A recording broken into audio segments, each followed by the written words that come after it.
Dear students, আমরা last মডিউলে সরল সুদ পড়েছিলাম। আজকে আমরা মডিউল 13 কম্পাউন্ড ইন্টারেস্ট শিখব বা চক্রবৃদ্ধি সুদ। প্রথমে আমরা ডিফারেন্সটা দুটোর মধ্যে ডিফারেন্স সেটা আমরা জানবো।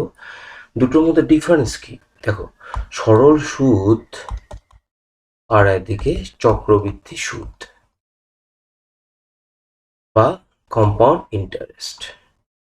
ঠিক আছে, সরল সুদের ক্ষেত্রে কি হয়, আমরা উদাহরণ দিয়েছিলাম প্রিন্সিপাল 100 টাকা যদি হয়, বছরে যদি তার 10 টাকা সুদ হয়, ঠিক আছে, তাহলে পরের বছরও আমার নেক্সট ইয়ার বা পরের বছরও তোমার 10 টাকাই সুদ হবে, মানে প্রিন্সিপালটা ওই 100 টাকাই থাকবে, মানে এই প্রিন্সিপালের কোনো চেঞ্জ হবে না।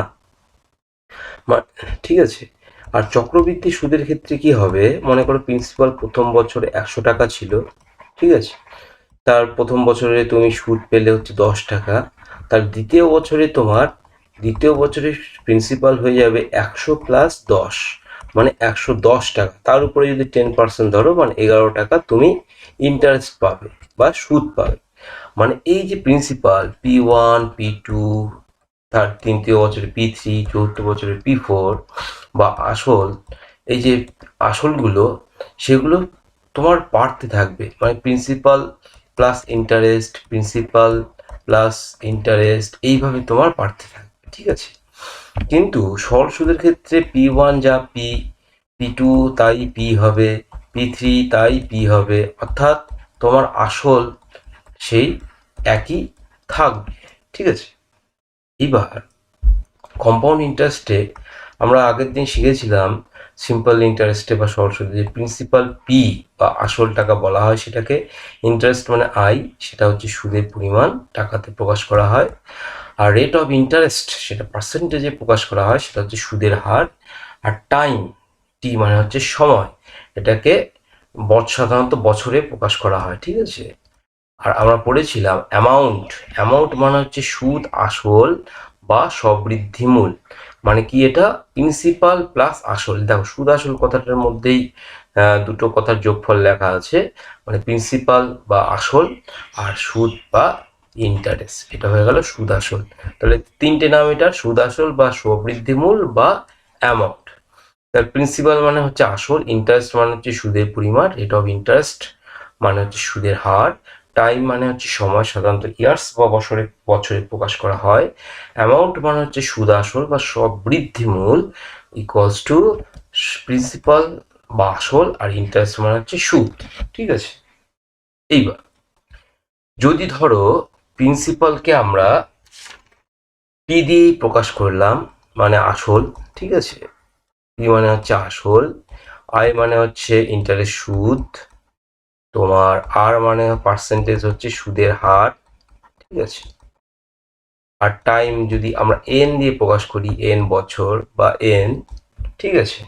তাহলে এখানে বলে যে when interest is compounded annually, মানে বছরে যদি তোমাকে ব্যাংকের সুদ ক্যালকুলেট করা হয়, ঠিক আছে, তাহলে তোমার এক বছরে তোমার অ্যামাউন্ট বা সুদ আসল বা বা সবৃদ্ধি মূল হবে টু প্রি মানে হচ্ছে প্রিন্সিপাল আসল ইন্টু 1 প্লাস আর মানে হচ্ছে rate of interest divided by 100 to the power n, মানে বছর। মনে করো যদি বলে যে 8% সুদে হারে তোমার 3 বছরে সুদ আসল কত হবে 100 টাকার, তাহলে তোমার দেখো, তোমার হচ্ছে পি মানে 100 টাকা, 1 প্লাস আর মানে হচ্ছে 8, আর 100 নিচে এলো, উপরে এন মানে হচ্ছে 3 বছর। এটা গেল সুদ আসল। তাহলে আমাদের দেখো ইন্টারেস্ট কত হবে, এই যে এটা বের হলো P into 1 plus R by 100 to the power n, তার সাথে এটা হচ্ছে সুদ আসল, তার সাথে কি মাইনাস করতে হবে, আসল মানে প্রিন্সিপালটা যদি মাইনাস করো, তাহলে তুমি ইন্টারেস্ট বা চক্রবৃদ্ধি সুদ পেয়ে যাবে, ঠিক আছে। চলো একটা উদাহরণ করি। কোনো সমবায় সমিতিতে 3 বছরে 8% হারে 5,000 টাকার সমূল চক্রবৃদ্ধি সুদ কত হবে। দেখো এখানে সুদ চেয়েছে, ঠিক আছে। আমরা তাহলে প্রথমে অ্যামাউন্ট বা সুদ আসল বের করব। আমরা জানি অ্যামাউন্ট মানে হচ্ছে P into 1 plus R by 100 to the power n. মানে পি মানে হচ্ছে কত, পি মানে হচ্ছে এই যে 5,000 টাকা বা আসল, সেটা 5,000 বসিয়ে দাও, ইন্টু 1 প্লাস আর মানে কত 8% রেট অফ ইন্টারেস্ট বা সুদের হার, আর এন মানে হচ্ছে কত বছর, 3 বছর, ঠিক আছে। এবার এটাকে করলে তোমরা করবে, এটাকে করলে যেটা আসবে অ্যান্সার, তার সাথে তাহলে ইন্টারেস্ট কি করে বের করব, এই যে অ্যামাউন্ট বের হলো এখান থেকে, তার সাথে আমরা প্রিন্সিপাল মানে কত আছে, আসল হচ্ছে 5,000 টাকা মাইনাস করবে, যেটা উত্তর হবে আসবে সেটাই তোমার উত্তর, ঠিক আছে। নেক্সট যাই, when interest is compounded half yearly, মানে যদি চক্রবৃদ্ধি সুদ যদি 6 মাস পর পর 6 মাস পর পর তোমার ক্রেডিট হয়, তোমার ব্যাংকের অ্যাকাউন্টে যদি 6 মাস পর পর ইন্টারেস্ট দেয়, তাহলে তোমার হচ্ছে অ্যামাউন্ট বা সুদ আসল এর সূত্র হচ্ছে, সুদ আসল বা সবৃদ্ধি মূল্যের সূত্র হচ্ছে P into 1 plus R by 2 divided by 100 to the power 2n, মানে যত বছর তার সাথে 2 গুণ হবে, ঠিক আছে। মনে করো যদি n হয় যে 3 বছরে, যদি হাফ ইয়ারলি তোমাকে 8% করে সুদ দেয়, তাহলে সুদ আসল বা অ্যামাউন্ট হবে পি ইন্টু 1 প্লাস আর মানে হচ্ছে 8, নিচে 2 চলে এলো, 100 টু দি পাওয়ার 2 ইন্টু 3, 3 দুগুণ 6, ঠিক আছে। এখানে 3 দুগুণ 6, এটা যেটা আসবে এটা কাটাকাটি করে 4 যেটা আসবে সেটাই তোমার হচ্ছে সুদ আসল। তারপর কি করবে, ইন্টারেস্ট বার করার জন্য অ্যামাউন্ট থেকে প্রিন্সিপাল বা সুদ আসল থেকে আসলটা বাদ করবে, তাহলেই তোমার চক্রবৃদ্ধি সুদটা পেয়ে যাবে, চক্রবৃদ্ধি সুদ তুমি পেয়ে যাবে, ঠিক আছে। নেক্সট একটা উদাহরণ করি, find the interest on 10,000 in 2 years at 4% per annum, বছরে 4%, ঠিক আছে। The interest being compounded half yearly, মানে 6 মাস পর পর ইন্টারেস্ট তোমার যোগ হয়, ঠিক আছে। তাহলে তোমার কম্পাউন্ড ইন্টারেস্ট কত হবে বের করতে বলেছে। তোমাকে কি করতে হবে, প্রথমে অ্যামাউন্ট বের করতে হবে। অ্যামাউন্ট মানে হচ্ছে principal into 1 plus R by 2 divided by 100 to the power 2n। তাহলে পি প্রিন্সিপাল কত, 10,000 টাকা, ইন্টু 1 প্লাস আর মানে কত 4% divided by 2 into 100 to the power half yearly, মানে 2 দুগুণ তোমার হচ্ছে 2 ইন্টু 2 ইয়ার্স বলেছে, 2 দুগুণ 4, ঠিক আছে। এবার কাটাকাটি করো, এবার কাটাকাটি করলে তোমার যেটা আসবে সেটা হচ্ছে, প্রথমে তুমি কাটবে 2 দিয়ে, এটাকে কাটলে 2 দিয়ে কাটলে বা 4 দিয়ে তুমি এখানে কাটলো, 4 25 100, তাহলে তোমার উপরে হলো 10,000 into 1 plus 1 by 25 to the power 4। এবার যদি করো 10,000, এটা হচ্ছে তুমি লসাগু যদি করো যোগ করলে হয় 26 বাই 25 25 টু দি পাওয়ার 4। এবার কাটাকাটি করবে, কাটাকাটি করে যেটা অ্যান্সার আসে সেটা তোমার বাড়িতে দেখবে 10,824.32 আসে। তাহলে কম্পাউন্ড ইন্টারেস্ট হবে কত, 10,824.32 মাইনাস আমার আসল কত ছিল, পি হচ্ছে 10,000 টাকা, 10,000 টাকা। তার মানে তোমার হচ্ছে ইন্টারেস্ট হবে 2 বছরে 824 টাকা 32 পয়সা, ঠিক আছে। যেহেতু হাফ ইয়ারলি কম্পাউন্ড হলো, তাহলে এই সূত্রে আমরা কাজ করব, ঠিক আছে। এইবার when interest is compounded quarterly, মানে হচ্ছে 4 বার, বছরে কত 4 বার, মানে 3 মাস পর পর তোমার যদি ইন্টারেস্ট কম্পাউন্ডেড হয়, তাহলে তোমার অ্যামাউন্ট বা সুদ আসলের সূত্র হচ্ছে P into 1 plus R by 3 divided by 100 to the power 3n। Sorry, compounded এখানে কোয়ার্টারলি বলেছে, মানে 4 বছরে 4 বার যেহেতু, তার মানে 4n, ঠিক আছে। P into 1 plus R by 4 divided by 100 to the power 4n। ঠিক আছে, এইবার দেখো when rate of interest are different for different years. মনে করো যদি প্রথম বছরে তোমার রেট অফ ইন্টারেস্ট থাকে R1%, দ্বিতীয় বছরে রেট অফ ইন্টারেস্ট থাকছে যদি R2%, তৃতীয় বছরে রেট অফ ইন্টারেস্ট যদি থাকে R3%, তাহলে চক্রবৃদ্ধি সুদের ক্ষেত্রে বা কম্পাউন্ড ইন্টারেস্টের ক্ষেত্রে অ্যামাউন্টের সূত্র হবে, যদি প্রিন্সিপাল বা আসল পি টাকা হয় তাহলে 1 plus P into 1 plus R1 divided by 100 into 1 plus R2 divided by 100 into 1 plus R3 divided by 100। ঠিক আছে, এটা হচ্ছে তোমার অ্যামাউন্টের সূত্র চক্রবৃদ্ধি সুদের ক্ষেত্রে। চক্রবৃদ্ধি সুদের ক্ষেত্রে অ্যামাউন্টের সূত্র মানে প্রথম বছরে 8%, মানে প্রথম বছরে আমার 3% ছিল, পরের বছরে ওই একই আসলটা একই থাকলো ব্যাংকে, কিন্তু ইন্টারেস্ট রেট বেড়ে গেল, তারপরের বছর আরো ইন্টারেস্ট বেড়ে গেল, তাহলে তোমার এই সুদ আসল মানে তোমার 3 বছর পর কত টাকা পাবে, এই টোটাল এই অ্যামাউন্ট বা সুদ আসল টাকাটা পাবে তুমি ব্যাংক থেকে। ঠিক আছে,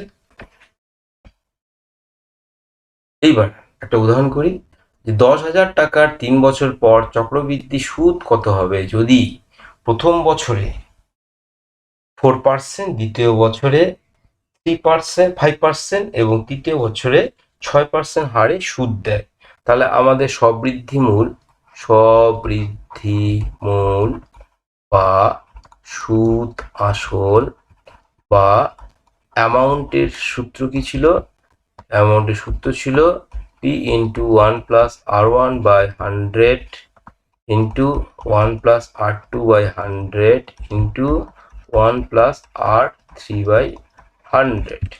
প্রিন্সিপাল কত এখানে? 10,000 টাকা। লিখে দাও 10,000 টাকা 1 প্লাস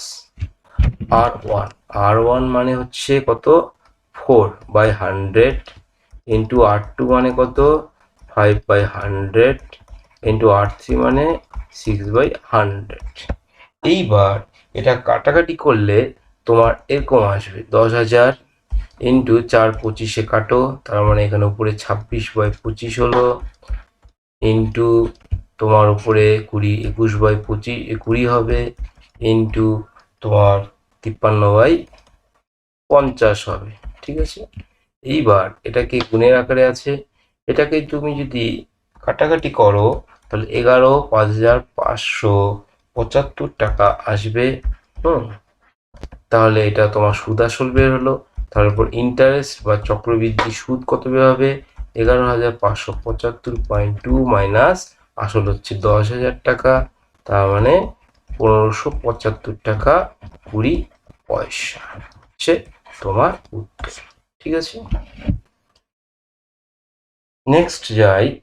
যদি 10% হারে 3 বছরের জন্য একটি নির্দিষ্ট পরিমাণ টাকার উপর চক্রবৃদ্ধি সুদ 993 টাকা হয়, তবে 3 বছরে ওই টাকার সরল সুদ কত হবে? দেখো এখানে কম্পাউন্ড ইন্টারেস্টের সূত্র লাগবে এবং সিম্পল ইন্টারেস্ট বা সরল সুদের সূত্র লাগবে। দেখো এখানে আর কত বলেছে? 10%, টাইম কত বলেছে? 3 বছর, তারপর হচ্ছে প্রিন্সিপাল নির্দিষ্ট পরিমাণ টাকা, তার মানে প্রিন্সিপাল কিছু বা আসল বলেনি, তার মানে এটাই তোমাকে আগে বের করতে হবে।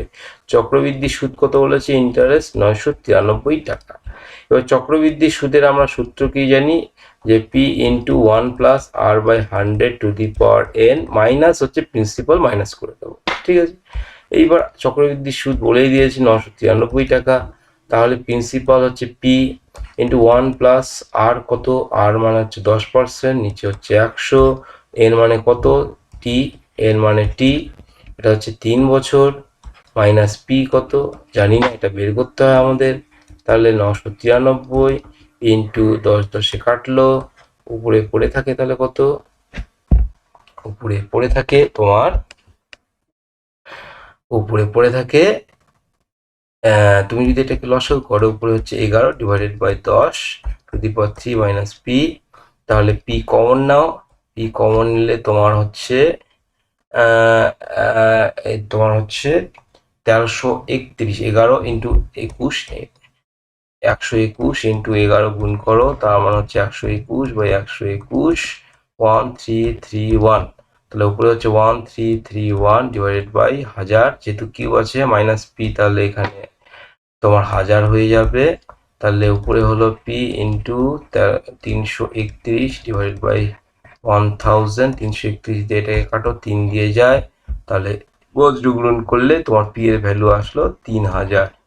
ঠিক আছে, 3000 টাকা তোমার আসল পেলে 3000 টাকা। তাহলে ওই 3 বছরের সরল সুদ কত হবে? আমরা গত 12 মডিউলে পড়েছিলাম সিম্পল ইন্টারেস্টের সূত্র, আয়ের সূত্র হচ্ছে পি আর টি বাই 100। তাহলে আই কত হবে? সিম্পল ইন্টারেস্ট, পি মানে হচ্ছে 3000 টাকা আমরা বের করলাম, আর মানে পার্সেন্টেজ 10%, টি মানে 3 বছর ডিভাইডেড বাই 100, 0 0 কাটো, এখানে কাটো, 3 3 9, 900 টাকা। তাহলে দেখো সিম্পল ইন্টারেস্ট হলো কত? 900 টাকা, এটাই তোমার উত্তর। আর চক্রবৃদ্ধি সুদ কত ছিল? 993 টাকা। সবসময় মনে রাখবে চক্রবৃদ্ধি সুদ সিম্পল ইন্টারেস্ট বা সরল সুদের থেকে বেশি হয়, কারণ তোমার যে শিখলেই যে প্রিন্সিপালের সাথে ইন্টারেস্ট যোগ হয়, যে প্রিন্সিপাল হয় তার উপরে তোমার সুদ আমরা পাই। ঠিক আছে, নেক্সট আমরা একটা SSC staff selection commission previous ইয়ারের কোশ্চেন করি। In what time will rupees 1000 become 1331 at 10% per annum compound annually? এখানে দেখো পি বলে দিয়েছে প্রিন্সিপাল হচ্ছে 1000 টাকা, তোমার হচ্ছে আর বলে দিয়েছে হচ্ছে 10%। দেখো 1331 টাকা হয়ে যায়, মানে এখানে সুদ আসল বা অ্যামাউন্ট হচ্ছে 1331 টাকা। তার ইন্টারেস্ট কত হবে? 1331 থেকে 1000 বিয়োগ করো, তার মানে 331 টাকা। কম্পাউন্ড অ্যানুয়ালি বলেছে, এবার শুধু টাইম টি বা এন তোমাকে বের করতে বলেছে। আমরা কম্পাউন্ড ইন্টারেস্টের সূত্র কি জানি? কম্পাউন্ড ইন্টারেস্টের সূত্র জানি তোমার amount equals to P into 1 plus R by 100 to the power n. এখানে অ্যামাউন্ট কত? অ্যামাউন্ট হচ্ছে 1331 টাকা, পি কত? পি হচ্ছে 1000 টাকা, ইন্টু 1 প্লাস আর কত? আর হচ্ছে 10%, নিচে 100 টু দি পাওয়ার এনটাই তোমাকে বের করতে হবে। দেখো 1331 ডিভাইডেড বাই 1000, নিচে নিয়ে আসলাম বাদিকে, ইন্টু এটা কাটাকাটি করো, তাহলে উপরে হয়ে যায় 11/10, মানে 10-এর সাথে 1 গুণ করলে 10 প্লাস 1 মানে 11, এটা total two the power N. দেখো এটার পাওয়ার আছে, তাহলে এইটাকে এমনভাবে আমি করব যাতে এই 11 আর 10 একই সংখ্যা হয়। দেখো 10-এর কত পাওয়ার হলে 1000 হয়? তাহলে 10-এর কিউব হলে 1000 হয়, 11-র কিউব হলে 1331 হয়। তাহলে 11-র কিউব 11/10-এর এন, আর দেখো 11-র কিউব 1331, 10-এর কিউব 1000। তার মানে আমরা এটাকে এইভাবে লিখতে পারি 11/10 two the power 3, 11/10 two the power N. তারপর এন এর মানটা কত হলো? এই যে 3 হচ্ছে এন এর মান। কেন আমরা 3 এন এর মান বললাম? কারণ এখানেও বাদিকেও 11/10 আছে, ডান দিকেও 11/10 আছে। ঠিক আছে, তাহলে এন এর ভ্যালু হলো 3, তার মানে হচ্ছে এন ইকুয়ালস টু 3 ইয়ার্স। মানে in what time? That is 3 years. After 3 years compound interest হয়ে যাবে 331 টাকা, মানে টোটাল অ্যামাউন্ট হয়ে যাবে 1331 টাকা। ঠিক আছে, তাহলে আজকে আমরা কম্পাউন্ড ইন্টারেস্ট শিখলাম, কম্পাউন্ড ইন্টারেস্ট ফুল শিখলাম। নেক্সট মডিউলে আমরা আরও অঙ্কের নতুন চ্যাপ্টার শিখব। Thank you.